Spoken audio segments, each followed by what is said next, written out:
भारत का इतिहास केवल शासकों और उनके साम्राज्य के बारे में नहीं है।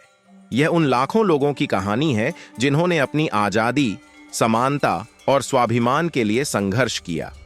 भीमा कोरेगांव का इतिहास इसी स्वाभिमान और संघर्ष की अनोखी मिसाल है। यह लड़ाई केवल युद्ध नहीं थी, बल्कि यह असमानता और उत्पीड़न के खिलाफ एक क्रांति थी। यह घटना भारत के बहुजनों के लिए गर्व और प्रेरणा का स्रोत है। यह याद दिलाती है कि शोषण और अन्याय के खिलाफ लड़ाई संभव है, चाहे आपके संसाधन कम हो या आपका समाज हाशिए पर हो।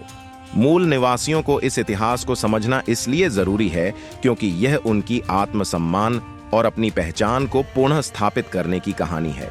भीमा कोरेगांव का ऐतिहासिक युद्ध 1 जनवरी 1818 को महाराष्ट्र के पुणे जिले में हुआ। यह युद्ध अंग्रेजों और पेशवाओं के बीच लड़ा गया था। उस समय पेशवाओं का शासन ब्राह्मणवादी व्यवस्था का प्रतीक था। क्या तुम्हें पता है कि यह वही लोग हैं जो चाहते हैं कि तुम्हारा समाज फिर से गरीब, अशिक्षित और कमजोर बना रहे ताकि वे तुम्हें आसानी से गुलाम बना सकें? अगर तुमने आज खड़े होकर इसका विरोध नहीं किया तो तुम्हारा इतिहास दोबारा से वही पन्ने लिखेगा जिनसे बाहर निकलने के लिए बाबा साहेब ने अपनी पूरी जिंदगी दांव पर लगा दी थी। ये तुम्हारे लिए एक चेतावनी है, एक अलार्म है। अगर तुम अब भी नहीं जागे, अगर तुमने अभी आवाज नहीं उठाई, तो आने वाली पीढ़ियां तुम्हें कभी माफ नहीं करेंगी। ये मत भूलो, इतिहास गवाह है कि जब जब अत्याचार बढ़ा है तब तब क्रांति हुई है, लेकिन यह क्रांति तभी संभव है जब तुम जागोगे। अगर तुमने यह वीडियो पूरा नहीं देखा, अगर तुमने इस सच्चाई को समझने की कोशिश नहीं की, तो जान लो, यह चुप्पी तो तुम्हारे समाज की कब्र खुदवाने वाली है। पेशवाओं की सत्ता का आधार जातिवाद और उत्पीड़न था। दलित और अन्य निम्न वर्ग के लोगों के साथ अमानवीय व्यवहार किया जाता था। पेशवाओं की यह असमानता और अत्याचार लंबे समय से मूल निवासियों के लिए चुनौती बने हुए थे।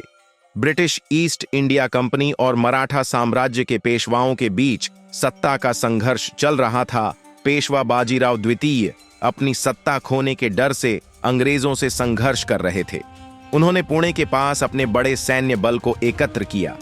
दूसरी ओर अंग्रेजों की सेना तुलनात्मक रूप से छोटी थी, लेकिन उनकी सेना में दलित समुदाय के बहादुर महार सैनिक शामिल थे। ब्रिटिश सेना की 834 सैनिकों की टुकड़ी में लगभग 500 महार योद्धा थे, जिन्होंने अत्याचार और भेदभाव के खिलाफ अपनी ताकत दिखाने का निर्णय लिया।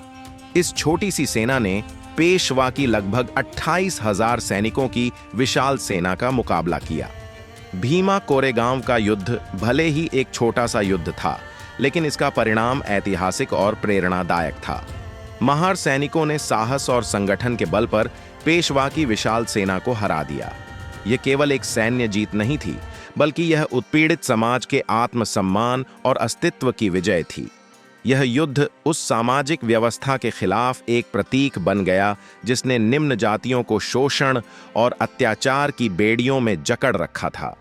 यह जीत साबित करती है कि जब उत्पीड़ित समुदाय संगठित होते हैं तो वे किसी भी अत्याचार का सामना कर सकते हैं। इस जीत के बाद ब्रिटिश शासन ने महार समुदाय को सैन्य सेवाओं में अधिक सम्मान और स्थान देना शुरू किया।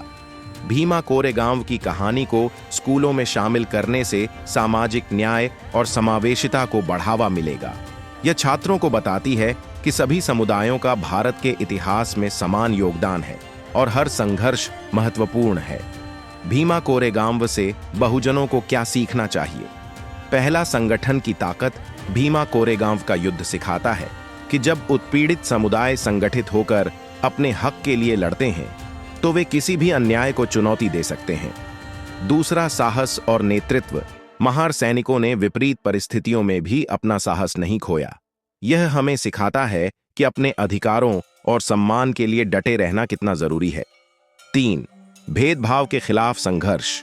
यह युद्ध जातिवादी मानसिकता के खिलाफ एक प्रेरणा बनता है। यह हमें सिखाता है कि शोषण और भेदभाव के खिलाफ आवाज उठाना हर इंसान का कर्तव्य है।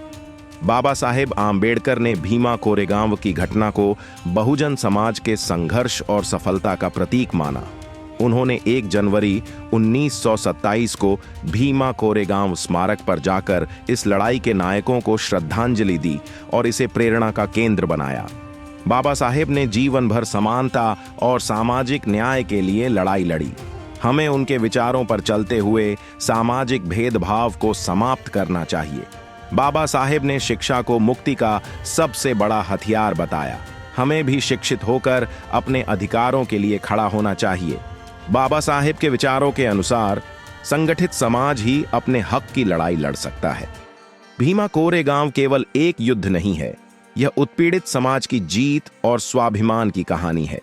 यह हमें सिखाता है कि अन्याय और भेदभाव के खिलाफ लड़ाई लड़ना कितना महत्वपूर्ण है। मूल निवासियों को इस इतिहास को पढ़ना और समझना चाहिए ताकि वे अपने आत्मसम्मान और अधिकारों के प्रति जागरूक हो सकें। हमें बाबा साहेब अंबेडकर के विचारों पर चलते हुए सामाजिक समानता और न्याय के लक्ष्य को हासिल करना चाहिए। भीमा कोरेगांव की यह कहानी आज भी प्रेरणा देती है कि संघर्ष और एकता के बल पर हर बाधा को पार किया जा सकता है। दोस्तों, हमारे YouTube चैनल का उद्देश्य यही है कि बाबा साहेब के विचारों और उनके संघर्ष को हर इंसान तक पहुंचाया जाए। वीडियो को ज्यादा से ज्यादा शेयर करें, चैनल को सब्सक्राइब करें और कमेंट में हमें बताएं कि आप यह वीडियो किस जगह से देख रहे हैं, ताकि हमें पता चले कि आप लोग हमारा साथ दे रहे हैं और मिशन को आगे बढ़ा रहे हैं। आइए एक नई शुरुआत करें और बाबा साहेब के सपनों को साकार करें।